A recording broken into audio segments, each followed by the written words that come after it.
It has been the summer of Roger and Rafa. Tennis fans have been gifted two long-awaited matches between Roger Federer and Rafael Nadal at the French Open last month and at Wimbledon on Friday.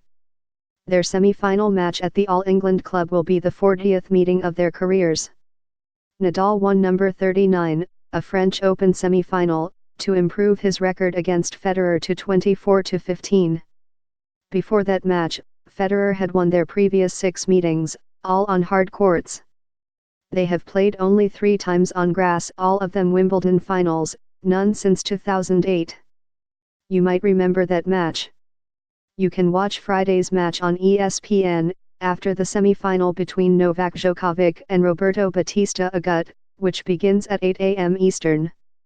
Among the key storylines for Nadal-Federer: Federer, 37, and Nadal, 33, have not played at Wimbledon in the 11 years since Nadal defeated Federer, 6-4, 6-4, 6-7, 5, 6-7, 8, 9-7, in a final that is considered one of the greatest matches in tennis history.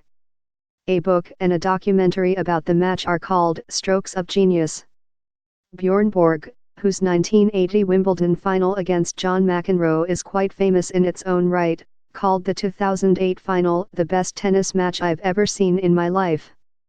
It took 4 hours 48 minutes, and remains the longest Wimbledon men's final. It was interrupted twice by rain. It was so dark by the end, around 9:15 p.m. local time, that Nadal said, "In the last game, I didn't see nothing." The match was widely viewed at the time as a passing of the torch. The number 2 Nadal had routed the number 1 Federer on clay in the French Open final a few weeks before, but dethroning Federer on grass was a huge step in Nadal's rapid ascension. Federer had beaten Nadal in the Wimbledon final the 2 previous years. Nadal became the first man since Borg in 1980 to win the French Open and Wimbledon in the same year. The next month, Nadal supplanted Federer at number 1 in the rankings. Ultimately, though, the torch wasn't passed so much as it was shared. The two are still playing each other in late rounds of majors. Since the 2008 final, Federer has won 8 Grand Slam singles titles for a total of 20, the men's record, and Nadal is right behind him with 18. Djokovic, the number 1 seed this year, has won 14 of his 15 major championships since the 2008 Wimbledon. Federer has won a record 8 singles titles at the All England Club, the most recent in 2017. He won 5 in a row from 2003 to 2007, a streak Nadal snapped in that famous 2008 final. Nadal has won Wimbledon twice, in 2008 and 2010. He was the runner-up in 2011 and reached the semifinals last year, losing a dramatic 2-day, 5-set match to Novak Djokovic. But between 2011 and 2018, Wimbledon was a source of frustration for Nadal, littered with early exits, including a first-round loss in 2013. Nadal is ranked number 2 and Federer number 3, but at Wimbledon, their seedings are reversed because of the tournament's formula, which rewards success on grass over a 2-year period. Nadal complained about the formula before the tournament began, and when the draw came out, he certainly seemed to have the tougher path. But since a tricky second-round match against Nick Kyrgios, Nadal has been dominant.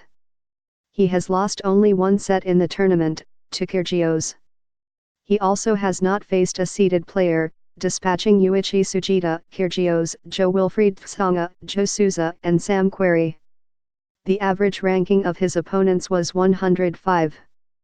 Federer surprisingly lost his first set of the tournament, to Lloyd Harris, a 22-year-old South African ranked 86th. Federer's only other lost set came at the start of his quarterfinal against 8th-seeded Kei Nishikori.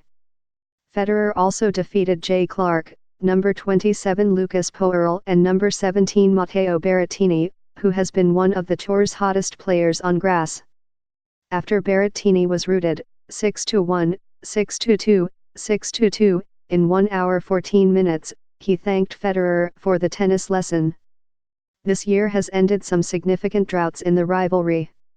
After nearly 2 years of not playing each other, Federer and Nadal will now meet for the second time in 5 weeks. They had gone 11 years without playing at Wimbledon. They had gone 8 years between matches at the French Open. They have somehow never faced each other at the United States Open. Is this the year?